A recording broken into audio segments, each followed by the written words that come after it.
Here we are inside the glowy vortex. Yay! Glowy vortex. This guy's watching. He's like, yeah, I wish I was inside that glowy vortex right now. Oh, that was cool. Let's do that. Let's see if we can. Can we do that? Yeah. This is very voyeuristic. It's like we're watching through a hole in the wall, just spying on this guy, gal. Yeah. Right. Anyway, yeah. I like the way this guy looks. I like his beard and everything. It's pretty good. Hey. Your beard is good. Yeah, so last time we talked to Heribeth, and she said, Reagan, we gave her Reagan,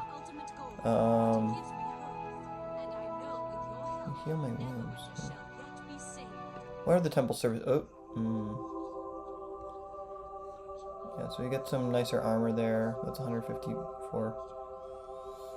We could maybe upgrade our armor, but we have chain shirt. Maybe chain mail. Let's upgrade.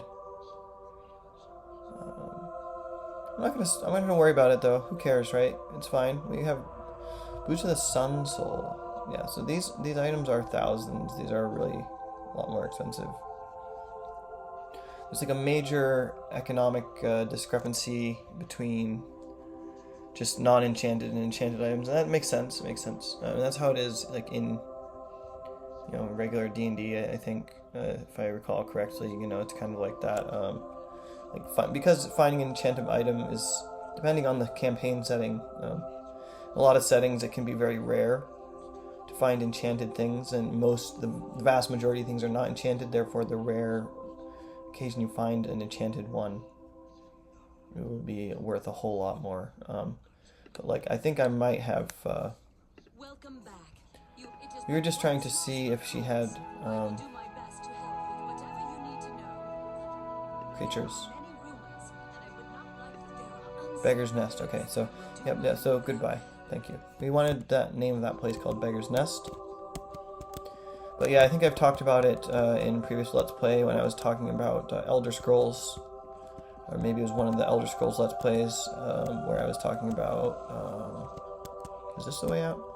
There are too many sick and too many... Yeah. Yeah, I hear ya. I was talking... Whoop.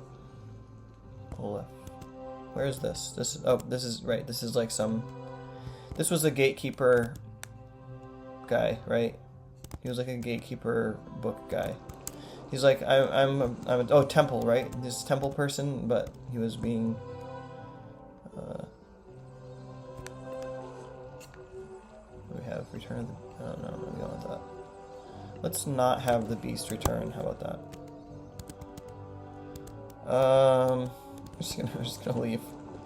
But we were talking in a previous, in one of the Elder Scrolls Let's Plays, I think, about, that issue of, extreme discrepancies. Like, it's especially in Morrowind. Like, it's maybe not as bad in Skyrim and Oblivion, but like in Morrowind, you have like average items which are just worth like basically nothing, and they're extremely common and they're everywhere, and then you get an enchanted item and it's worth like 50,000, and it's like there's no merchant in the game that has even close to the ability to even buy the item from you.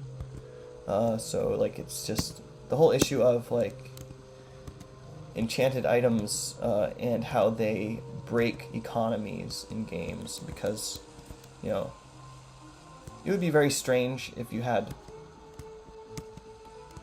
It all depends on the individual setting, I'm just gonna read what this sign says. Hall of Justice. Yeah, that's cool. I like that it just said sign, and then you click on it, it says Hall of... and it goes back to that again.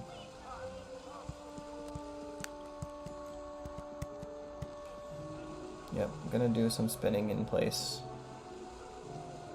But not too much, we don't want to get too dizzy. Okay. That was fun. Like, the whole issue of economy, like, this is kind of a cool town. I like this. I like how it looks right now.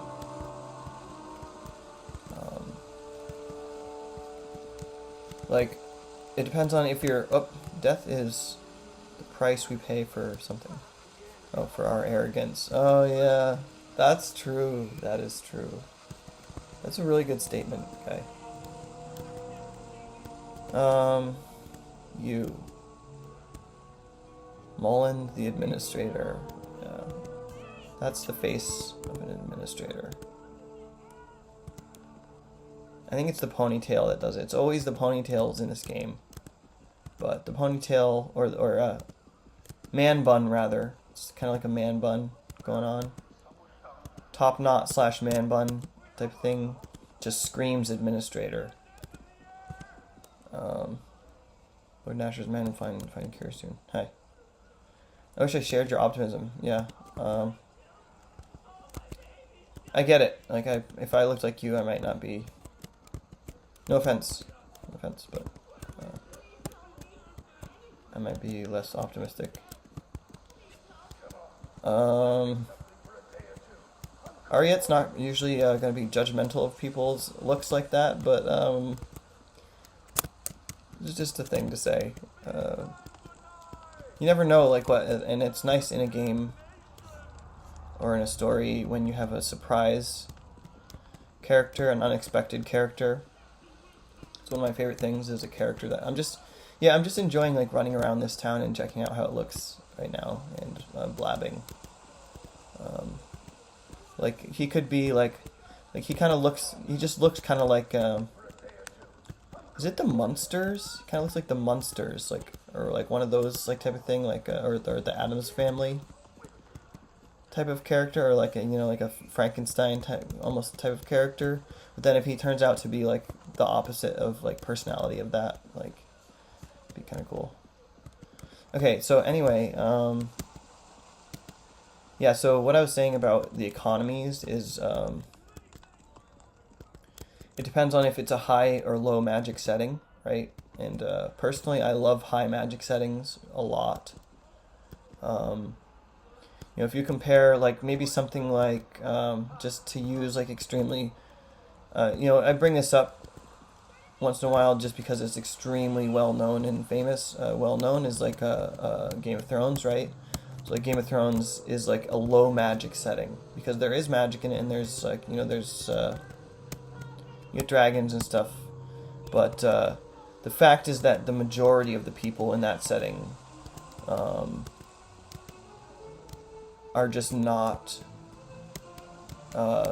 doing any kind of, like, high level magic stuff. They're just, like, commoner. A lot of people are, like, commoners or peasants or whatever, or people are just using swords and stuff. That's cool. That's how that setting is. Then you have, like, a high magic setting. Like, you can have a setting which is what I kind of prefer, which is where, like, everybody in the whole world is just using magic and doing all kinds of crazy stuff all at once, and that it adds for a lot more, like, to me it feels like there's a lot more possibilities because of that. There's a lot more colorfulness to the world and the things that can be done. There's a lot more creativity that can be made because of it. Whereas, like, a low magic setting just feels like, a lot of times, especially if it's, like, just feels like it's, like, boring old medieval Europe. Like, I'm not as interested always in the setting if it's just like that. So I like to spice it up with a lot of, like, high magic settings stuff. But so, like, if it's a high magic setting, you have a lot of enchanted items, a lot of magic items everywhere, and so then they stop becoming valuable. So this is the irony of it, is, like, you have, like, this item that, like, you might have an item that can, like resurrect a person and bring them back to life, for instance, right? And you might think, like, wow, that's incredibly powerful and useful, and that's, like, game breaking for a lot of people, and it could, like, it could just, like, change the whole game. It's a game changer when you can resurrect people, for instance, and bring them back to life. But then let's say you have that item and it's a high magic setting and there's just a lot of those items, then suddenly what seems really fantastical and what seems really almost impossible in a mundane world becomes so commonplace that then it's just really cheap to buy that item, and it's just the irony of that. It's kind of funny to me, and I like that kind of setting.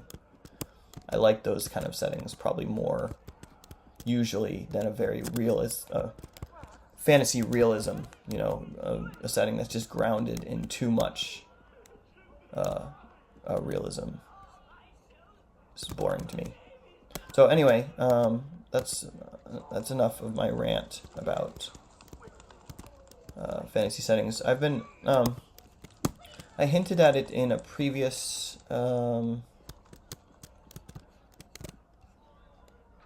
Polarian. I hinted at it in a previous video quite further back into one of my, I think it was one of my Let's Play videos, that I was planning on doing at least one video, if not a series, at least one video, in which I talk about basically fantasy writing, because I am a fantasy author, and I am working on a fantasy book series. And it's a series that... Let's go play in the fountain. It's a series that I've been working on. It's a setting, like a... You know, as a child, it began as a... Can we jump? We can't jump, can we? Wait, can we... No, we don't want to rest. I thought there might have been a jump button to jump in there, but... Okay. It's a setting that I created when I was a kid, a very young child, before I was even 10 years old. I was like 7 years old when I started creating this campaign setting, basically to play D&D in. And then it just grew, and I just ended up working on it my whole life. And it's ending up becoming a fantasy book series. As is often the case with a lot of fantasy authors, you know, if you're a fantasy author... Oh, nice. Thank you. 1 gold piece. It was a stack. The picture was a stack of gold, and there was only 1. That was literally a stack of gold, though. Okay, so that's a stack. That's 2. See, like, if it doesn't say 2, it's just 1. All of those stacks equal 1 piece of gold.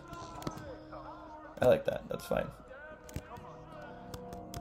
So, like a lot of fantasy authors, you know, maybe if they started playing, like, D&D or role-playing games or magic cards or any of these, like, nerdy fantasy things as a kid, you end up with, like, you know, that's where you start creating your world-building skills and your world-building, and then eventually, if it's what you want to do, you'll end up creating a whole world and... maybe you know, I think about this a lot. I think about, like, the difference between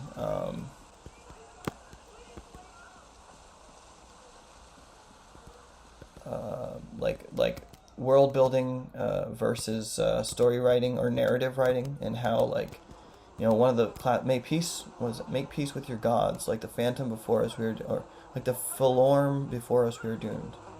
I hate this. Someone should lay down the law. Jerome, that's why I'm here. I'm here to lay down the law, Jerome. Okay? And you know what? You look like a Jerome.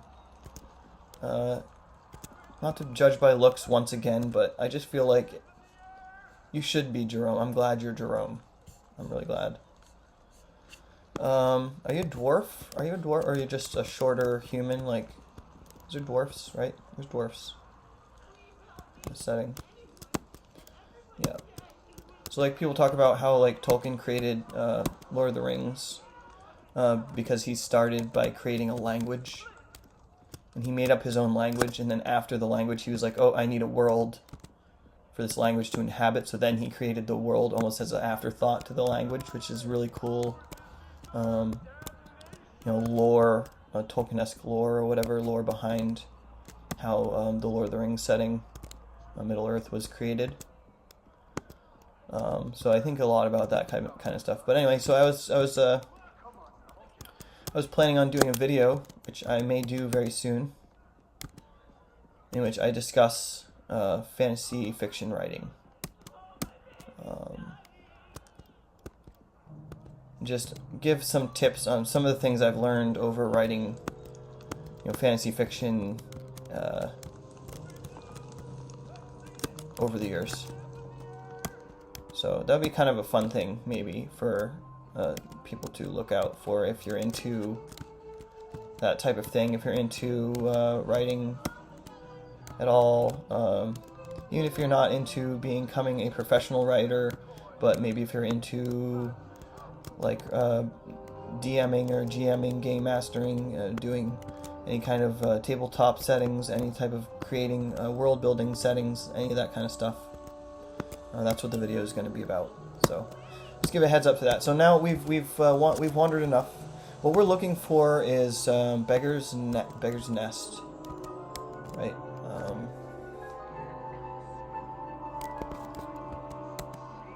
We spent a significant amount of time just wandering around this very small area and talking about fantasy world building without saying a whole lot yet. But I'm going to... Can we go in here? Yeah. Oh, this is an arena? No. Oh, God. Do we have to do combat? I hope not. This looks... neighbor. Ooh, neighbor. I like that. Alternate spellings.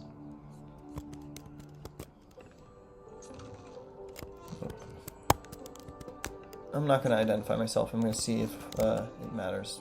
I'll talk to this guy, though. Yeah, so you look just like that other guy, but you're a different name, right? Goodbye. Yeah, I hear stuff going on, so I kind of... Wait, who did you just kill? Are you killing thieves? Because he said the thieves are thick in this area. Ooh. Auction announcement. Details of auction to be held at the seedy tavern in the Ox District. I like that. And I love like settings where they're just like, yep, it's a seedy tavern, we're going to call it seedy tavern. It's kind of cute.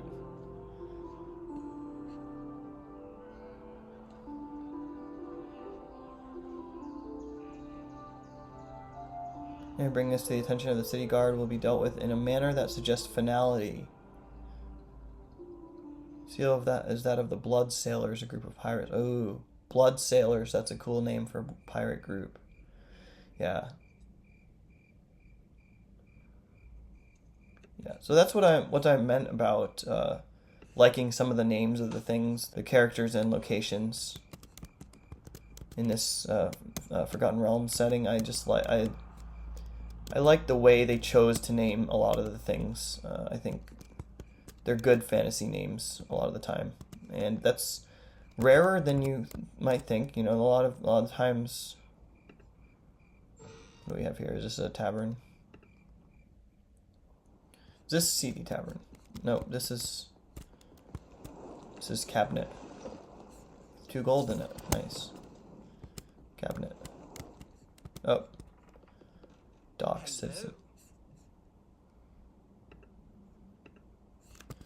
Yeah, you're just a guy in a house, and I just took your 2 gold. That, you know what? I'm gonna do a thing. Can I? Oh, I can't do that now, can I? I can give. I'm gonna give 2 gold.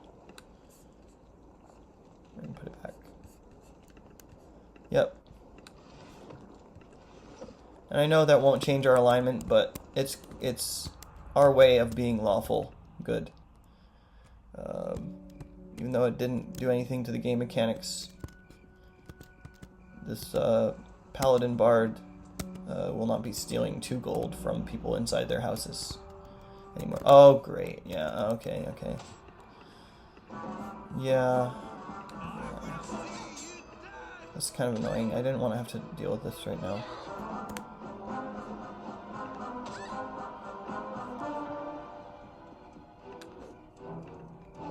Let's have the animal take care of it. Yeah, see what happens with this. Yeah, I doubt that. Kind of highly doubt that. The boar really takes care of things for us. Boar's running to another thief. Oh.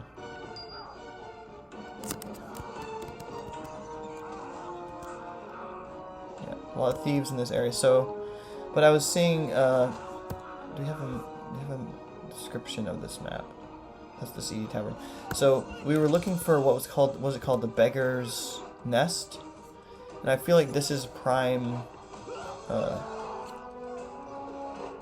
minor acid splash trap kit. That's cool. We're looking for prime, like this seems like prime location to be a place called Beggar's Nest. Like a district of the city that's like, you know, it's like a poor district or a ship, like docks kind of district. So then there's like the possibility of pirates or thieves and all that kind of stuff. It's like the thieves' den area. Is that even doing anything? Should be able to cure him. Oh, yeah, there we go. Okay. That one worked. I think the lesser cures just don't do a whole lot. And then, let's see that. Yeah, we're taking these coins. So if we look at this, it doesn't tell us like the name of this region. Is there a Silver Sales Trading Company? 20 in Equiva. 20 in Equiva. The Golden Apple. The CD Tavern. Watch House. And I thought it said Android, but it does say Andrade Estate. Yeah, so we have these boats here. This is obviously... So is this the Beggar's...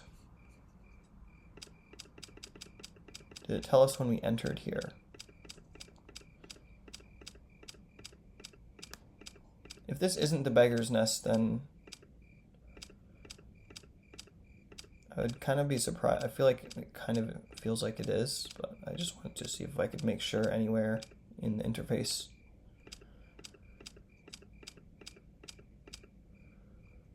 Ruffian attacks. Yeah, that's cute. Can we keep going?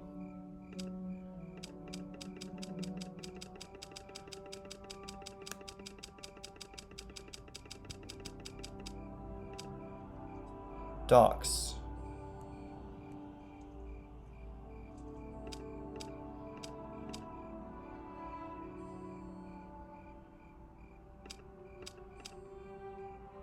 Now in a party PvP area.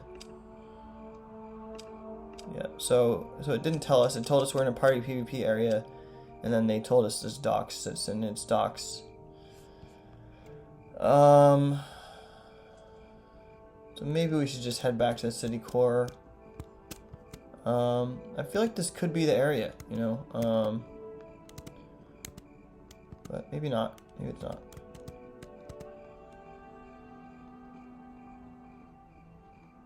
We'll just head back.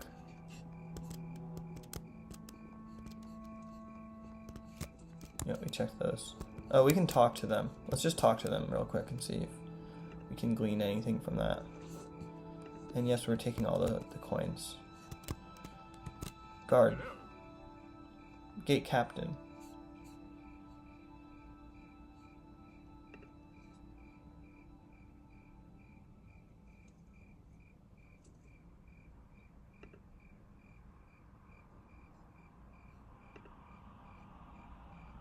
Have you seen any creatures?